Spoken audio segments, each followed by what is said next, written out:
तो सबसे पहले क्वेश्चन अराइज यही होता है कि what is react. React is an open source JavaScript library. ये जावास्क्रिप्ट की लाइब्रेरी ही है और ओपन सोर्स है। ओपन सोर्स का मतलब है कि कोई भी इसको फ्रीली डाउनलोड करके यूज कर सकता है।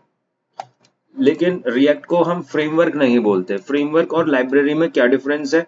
फ्रेमवर्क थोड़ा सा बड़ा होता है, लाइब्रेरी छोटी होती है। तो रिएक्ट एक बहुत बड़ी फ्रेमवर्क ऐसा नहीं है कि बहुत ज्यादा ऑप्शंस हैं इसमें, लिमिटेड ऑप्शंस ही हैं। फॉर क्रिएटिंग यूआई और यूजर इंटरफेस बनाने के लिए रिएक्ट का यूज होता है, यानी कि फ्रंट एंड के लिए। क्रिएटेड बाय जॉर्डन वॉक, इन्होंने बनाया था रिएक्ट को, जो कि फेसबुक के एम्प्लॉय हैं। It uses the concept of single page application. जो रिएक्ट काम करता है वो सिंगल पेज एप्लीकेशन पे काम करता है। सिंगल पेज एप्लीकेशन का मतलब क्या है ये अभी हम देखेंगे। It focuses on building UI rich user interface, यानी कि रिच का मतलब होता है यहाँ पे कि जिसके अंदर कई सारे ऑप्शंस होंगे। It makes easy to manage and build complex front end. कई कॉम्प्लेक्स फ्रंट एंड्स हैं, उनके लिए यूज होता है। अगर हमारा फ्रंट एंड बहुत सिंपल सा है तो हम रिएक्ट का यूज नहीं करेंगे। अगर हमारा फ्रंट एंड है वो काफी कॉम्प्लेक्स है, बड़ा है, तो उस केस में हम रिएक्ट का यूज करेंगे और वो कॉम्प्लेक्सिटी को इजीली मैनेज कर देता है। React is a library, not a framework, because we cannot build full-fledged application. इसीलिए इसको हम लाइब्रेरी बोलते हैं, फ्रेमवर्क नहीं है, क्योंकि इसके अंदर फुल फ्लैश्ड एप्लीकेशन नहीं बना सकते। फुल फ्लैश्ड का मतलब है जिसमें फ्रंट एंड और बैक एंड दोनों हो। With react alone it will not focus on other expect. दूसरी चीजों पे फोकस नहीं करता, जैसे कि राउटिंग। राउटिंग क्या होता है कि जब हम क्लिक करते हैं तो वो एक पेज को दूसरे पेज पे रूट करता है, लेके जाता है। HTTP रिक्वेस्ट भी वही होते हैं कि जो सर्वर पे हम रिक्वेस्ट भेजते हैं, सर्वर उसको रिस्पॉन्स देता है, यानी कि ये सारा काम बैकएंड का है। ये रिएक्ट नहीं करता। रिएक्ट के अंदर ये वाले ऑप्शंस नहीं है। ये रिएक्ट का काम केवल फ्रंट एंड के लिए।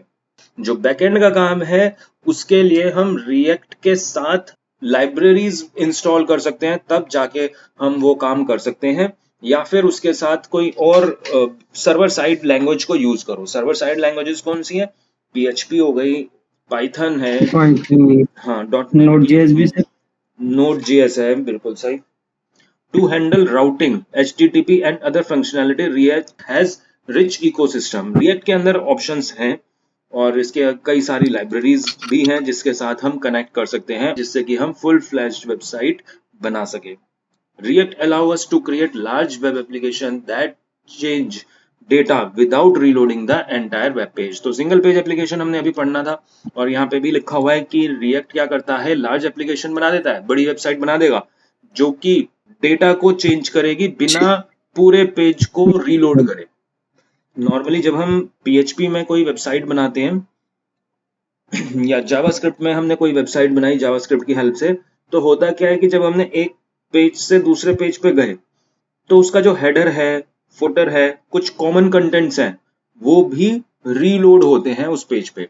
सर्वर उनको दोबारा भेजता है, लेकिन वो सेम कंटेंट है तो हमें लगता है कि ये तो रीलोड हुआ ही नहीं है, सिर्फ नॉर्मल कंटेंट चेंज हुआ है। लेकिन नहीं, ऐसा नहीं होता। वो पूरे का पूरा ही पेज रीलोड होता है नॉर्मल वेबसाइट में। लेकिन रिएक्ट ऐसा नहीं करता, ये केवल उसी पार्ट को रीलोड करता है जो हमें बदलना है, पूरे एंटायर वेबसाइट को रीलोड नहीं करता। ट्रेडिशनल वेबसाइट वर्क, ये लिखा हुआ है ट्रेडिशनल, मतलब जो पहले की साइट्स थी जिसमें रिएक्ट यूज नहीं होता था, वो कैसे वर्क करती थी। यहाँ पे क्लाइंट है, उसने कुछ लिखा www करके वेबसाइट का नाम, और सर्वर के पास वो जाएगा, सर्वर ढूंढेगा मेरे डेटाबेस में ये वाली वेबसाइट कहाँ है। उसको जब वो वेबसाइट मिल जाएगी तो रिस्पॉन्स भेज देगा, यानी कि रिस्पॉन्स का मतलब है वेब पेज, और यूजर के कंप्यूटर पे वो पेज की इंफॉर्मेशन दिखने लगेगी। इस तरह से काम होता था ट्रेडिशनल वेबसाइट में। जिस तरह से ये एक पेज है, इसी तरह से उसने दूसरे पेज को रिक्वेस्ट करा तो दूसरी इंफॉर्मेशन आ जाएगी, तीसरी इंफॉर्मेशन आ जाएगी। तो इस तरह से हम पेज को भेज सकते हैं। लेकिन रिएक्ट क्या करता है? रिएक्ट में क्लाइंट ने सिंगल पेज एप्लीकेशन है, मतलब यहाँ पे अलग अलग ऑप्शंस बने हुए हैं। डेटा को जब वो रिक्वेस्ट करता है तो वहां पे एपीआईज होती हैं। एपीआई क्या करती है? पूरे पेज को रीलोड नहीं करती, सिर्फ उसी कंटेंट को चेंज करती है जो हमने रिक्वेस्ट करा है। तो अब आते हैं हम वाई रिएक्ट, हम क्यों पढ़ रहे हैं रिएक्ट को। क्रिएटेड बाय फेसबुक के जो एम्प्लॉय हैं उन्होंने बनाया था ये, और ये backed by, maintained by Facebook ही है। तो इसीलिए रिएक्ट की डिमांड बहुत है। React has become increasingly popular, बहुत कम टाइम में बहुत पॉपुलर होती जा रही है अमंग डेवलपर्स। हर कोई रिएक्ट सीख रहा है और हर कंपनी रिएक्ट पे प्रोजेक्ट बना रही है, स्विच कर रही है कुछ। And one of the most demanding skill, बहुत डिमांडिंग स्किल है। इट यूजेस स्पेशल सिंटेक्स, और इसमें उसके सिंटेक्स होते हैं ना, जैसे हमने जावास्क्रिप्ट पढ़ी है जिसमें हमने कोडिंग लिखी थी जावास्क्रिप्ट की, लेकिन रिएक्ट में वो यूज नहीं होता। रिएक्ट में जो कोडिंग यूज होती है उसको बोलते हैं हम JSX, लिखा हुआ है mix of JavaScript with HTML। जब हम जावास्क्रिप्ट और HTML दोनों को लिखते हैं तो उसको JSX बोला जाता है। अब तक हमने पढ़ा था कि HTML को अलग लिखो, जावास्क्रिप्ट को अलग लिखो, स्क्रिप्ट टैग में लिखते थे जावास्क्रिप्ट को, लेकिन अब हम दोनों को कंबाइन करके लिखेंगे और उस कोड को JSX बोला जाता है। React could be combined with any backend. तो अगर रिएक्ट का काम केवल फ्रंट एंड के लिए, तो बैकएंड के लिए क्या कर सकते हो आप, ये टेक्नोलॉजी भी यूज कर सकते हो। Django मतलब पाइथन हो गया, PHP हो गया, कोई सी भी टेक्नोलॉजी यूज कर सकते हो। एंड फ्रंट एंड लाइब्रेरी और फ्रेमवर्क भी यूज कर सकते हो, जैसे कि बूटस्ट्रैप है, टेलविंड है, जो कि काफी पॉपुलर फ्रेमवर्क्स हैं फ्रंट एंड बनाने के लिए। तो आपने यूजर इंटरफेस तो बना दिया, लेकिन उसका जो डिजाइन है वो उसके लिए आप बूटस्ट्रैप या टेलविंड या दूसरे CSS के फ्रेमवर्क्स भी यूज कर सकते हो। You can also build mobile application, और अगर आपने एक बार रिएक्ट सीख लिया और आप मोबाइल एप्स बनाना चाहते हो तो भी बना सकते हो। तो लेकिन उसके लिए आपको क्या आनी चाहिए, React Native, which is very similar to React. React के जैसा ही है, लेकिन थोड़ा सा तो पढ़ना पड़ेगा ही रिएक्ट नेटिव के बारे में, और थोड़ा सा पढ़ने के बाद आप मोबाइल के एप्स भी बना सकते हो। तो ये फायदा है रिएक्ट का। Using React Native and transpiled into Android apps और एन iOS ऐप, कोई सा भी ऐप आप बना सकते हो, चाहे वो iOS हो चाहे वो एंड्रॉयड हो। इससे पहले क्या होता था कि आपको अगर एप्स बनाने हैं तो आपको जावा आनी चाहिए, कोटलिन आनी चाहिए, लेकिन अगर आपको रिएक्ट कर रहे हो तो इनकी जरूरत नहीं है, सिर्फ रिएक्ट के थ्रू ही आप मोबाइल एप्स भी बना सकते हो। Learn react and you have great chance of getting front end developer job. React is a component based architecture. जब हम रिएक्ट पढ़ेंगे तो इसमें हम क्या बनाएंगे, कंपोनेंट्स बनाएंगे। रिएक्ट को कंपोनेंट बेस्ड आर्किटेक्चर बोला जाता है। We can create small components and then combine it to make more complex UI। तो यहाँ पे हम कंपोनेंट ही बनाएंगे, छोटे छोटे कंपोनेंट्स बनाएंगे और उन सबको कंबाइन कर देंगे, तो वो क्या बन जाएगा, पूरे का पूरा वेब पेज बन जाएगा। जैसे कि एक वेबसाइट में क्या होता है, हेडर होता है, साइड बार्स होती हैं, मेन कंटेंट्स होते हैं, उसके फुटर होता है, ये सब क्या है, ये सब कंपोनेंट ही हैं। हेडर की क्या बनेगा, कंपोनेंट बनेगा, और कंपोनेंट का मतलब क्या है, फाइल है। एक फाइल बनाएंगे जिसमें कि हेडर होगा, उस फाइल को कंपोनेंट बोलेंगे। दूसरी फाइल बनाएंगे जिसमें फुटर होगा, उस फाइल को फुटर कंपोनेंट बोलेंगे। बस each section represent a component, हर कोई चीज कंपोनेंट ही है, which combine to make a website, और उसको वेबसाइट बना देंगे। कंपोनेंट का फायदा यही होता है कि हम उसको रीयूज कर सकते हैं, जैसे कि हेडर फुटर है, मल्टीपल पेजेस में रीयूज हो रहे हैं तो आप उसको यूज कर लो। रिएक्ट को बोलते हैं हम रिएक्ट इज डिक्लेरेटिव या डिक्लेरेटिव पैराडिग्म भी बोलते हैं। डिक्लेरेटिव का मतलब क्या है, इसमें कह रहा है कि you only tell what we want and React will build the actual UI। हमें सिर्फ रिएक्ट को बताना है कि क्या करना है, लेकिन उसके पीछे का जो लॉजिक है वो रिएक्ट अपने आप ही क्रिएट करेगा। No need to explain how to do. जैसे कि अगर हम जावास्क्रिप्ट करें तो जावास्क्रिप्ट में हमें हर चीज को लिखना पड़ता था डिटेल में कि ये चीज हमें करनी है, ऐसे ऐसे करना है, पूरा स्टेप बाय स्टेप लिखो। लेकिन रिएक्ट में वो सब चीजें कुछ नहीं है, बस हमें उसको बताना है कि हमें क्या चाहिए। यहाँ पे एक इमेज है, यहाँ पे लिखा हुआ है फंक्शन कंपोनेंट, एक कंपोनेंट बनाया हुआ है यहाँ पे, और यहाँ पे हमने क्या कर दिया, रिटर्न कर दिया div हेलो और उसका नाम रिटर्न कर दिया। यही चीज हमें अगर जावास्क्रिप्ट में करनी होती, जावास्क्रिप्ट इंपेरेटिव है, हमें हर चीज को बताना होता। यहाँ पे हमने नेम पास किया है, फिर हम क्या करेंगे, डॉक्यूमेंट डॉट क्रिएट एलिमेंट, यानी कि एक एलिमेंट बनाएंगे div। इसने बस div लिखा, हमने ये क्रिएट कर दिया।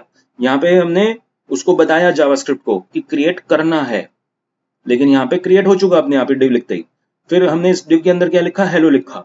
इसने क्या लिखा है, हेलो और नाम, जैसे कि यहाँ पे लिखा हुआ है। तो ये हमने लिखा है उसके साथ, फिर उसको रिटर्न करा, यहाँ पे सब कुछ एक ही लाइन में ही हो गया तीनों चीजें। तो ये चीज होती है डिक्लेरेटिव, जो कि शॉर्ट भी है और पूरी डिटेल में हमें उसको बताना नहीं पड़ता। React will handle efficiently update and rendering just the right component in your application when your data change। तो जैसे कि हमने पढ़ा था ये सिंगल पेज एप्लीकेशन है, तो जो पोर्शन हम चेंज करेंगे, जैसे इसमें कंपोनेंट्स होते हैं, हेडर फुटर अलग अलग कंपोनेंट्स yes, हमने बना दिया, जो कंपोनेंट हमने अपडेट करा है, चेंजेस करे हैं, केवल वही कंपोनेंट रिफ्रेश होगा, पूरा पेज रीलोड नहीं होगा। Using react you can create a portion. React से हम एक पेज का पोर्शन भी बना सकते हैं, पूरे का पूरा पेज भी बना सकते हो, पूरी की पूरी वेबसाइट भी बना सकते हो, और also create a mobile applications भी बना सकते हैं। हिस्ट्री क्या है रिएक्ट की? रिएक्ट को रिएक्ट जेएस बोलो या रिएक्ट बोलो, एक ही बात है। तो रिएक्ट के लिए एक लिखा हुआ है begin as an internal tool for dynamic Facebook component. तो हुआ क्या था, फेसबुक एक बहुत बड़ी साइट है जिसमें कि कई सारे यूजर्स आने लगे थे। तो रिएक्ट ने सोचा कि हमें कोई एक ऐसा प्रोडक्ट बनाना है जो कि फेसबुक की वेबसाइट को हैंडल कर सके, बहुत ह्यूज होती जा रही थी वो वेबसाइट। तो created in 2011 but remained private. तो ये 2011 की बात है, 2011 में ऐसा प्रोडक्ट बनाया जो कि फेसबुक के लिए यूज होता था, वेबसाइट के लिए, लेकिन वो प्राइवेट था, किसी और को शेयर नहीं किया गया था। React was open source bye Jordan walk. इन्होंने उसको ओपन सोर्स किया, इन्हीं के साथ टॉम ऑचिनो एट JSConfig US 2013, मतलब 2013 में इसको ओपन सोर्स कर दिया था। Initially faced criticism.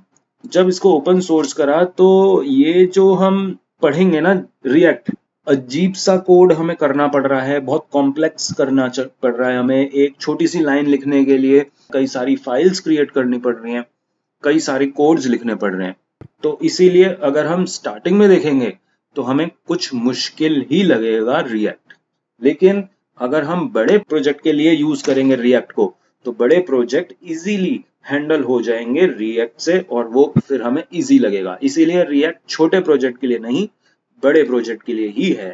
तो शुरू में रिएक्ट को जब यूज कर रहे थे लोग, तो उन्होंने क्रिटिसाइज किया कि ये एकदम out of the world type लग रहा था। For combining JavaScript and HTML in a single file. और अब तक हमने पढ़ा था कि दोनों को सबको सेपरेट करो, HTML को अलग, CSS को अलग, जावास्क्रिप्ट को अलग, लेकिन इसमें क्या था, इसमें सब कुछ एक ही बार यूज हो रहा था। It was widely hated, criticised because of its combination of JavaScript and HTML। It slowly gained attraction लोगों का आने लग गया था, और फिर वो उसको क्या कर रहे थे, एडॉप्ट भी करने लगे थे। धीरे धीरे फिर उन्होंने समझ में आने लगा कि अच्छा रिएक्ट का बेनिफिट क्या है, और फिर अब रिएक्ट काफी पॉपुलर हो चुका है और काफी कंपनीज इसको रिएक्ट को यूज कर रही हैं। React component is converted into react element, और रिएक्ट के अंदर एक वर्चुअल डॉम काम करता है। वर्चुअल डॉम का मतलब है, जैसे हमने जावास्क्रिप्ट में डॉम पढ़ा था, डॉक्यूमेंट ऑब्जेक्ट मॉडल, हम उसमें document dot gate element by ID इस तरह से हम कुछ लिखते थे, लेकिन वो काम हमें नहीं करने की जरूरत, वो काम बैकग्राउंड में अपने आप होगा, और वो उसी चीज को हम बोलते हैं वर्चुअल डोमेन। और वो कौन करेगा? उसको करेगा यूजिंग बेबल। बेबल करेगा उसको। बेबल कौन है? ये एक इंजन ही है। इंजन का मतलब ये कंपाइलर कह सकते हो, जो कि किसी भी प्रोग्राम को जैसे हम रन करते हैं तो कंपाइलर यूज होता है यहाँ पे, लेकिन बेबल यूज हो रहा है। तो बेबल की हेल्प से क्रिएट होगा, और वो काम हमें करने की जरूरत नहीं है, जो हम जैसे जावास्क्रिप्ट में एक एक चीज को, एलिमेंट को गेट कर रहे थे, वो सारी चीजें लिखने की जरूरत यहाँ पे नहीं होंगी। वो अपने आप ही वर्चुअल डॉम में बेबल की हेल्प से क्रिएट हो जाएगा, बस हमें अपना कोड को लिखना है।